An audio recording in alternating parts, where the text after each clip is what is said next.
I swear it was something straight out of Die Hard or something, you know. It just really freaked me out. Matt Mercurio was in the shower Wednesday morning when he says he heard voices outside of his home on Waltley Road. When he walked outside, he was met by a dozen officers with their guns drawn. I do what they say. They put me in handcuffs. I walk a couple of houses down, and they said, well, we're going to explain this to you, and I was very thankful for that. Police told Mercurio why they were there. Somebody called in and said that there is a dead body in your house, there's a person shot, and that there's a child in the house dead. And of course I freaked out.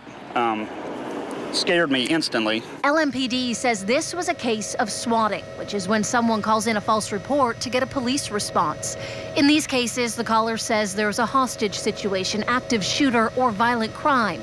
But it's all a lie. Sometimes it's someone who knows the individual who's mad at them. It's some type of revenge. Sometimes it's just completely random. Investigators say there were clues along the way that this could be a swatting call, but they still had to make sure. It did not seem like the typical run, but we can't ignore that. We can't say, okay, this is a possibility of swatting. We can just ignore this.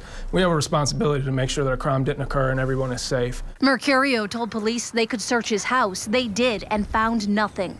Police don't know if Mercurio was targeted or if his address was randomly picked by the scammer. I hope nobody hates me that much out there, but you know, you never know. He says even though it wasn't how he wanted to start his day, he's happy with the outcome. As scared as I was, they were very professional, very courteous, and you know, they were right to the point though. They weren't playing games.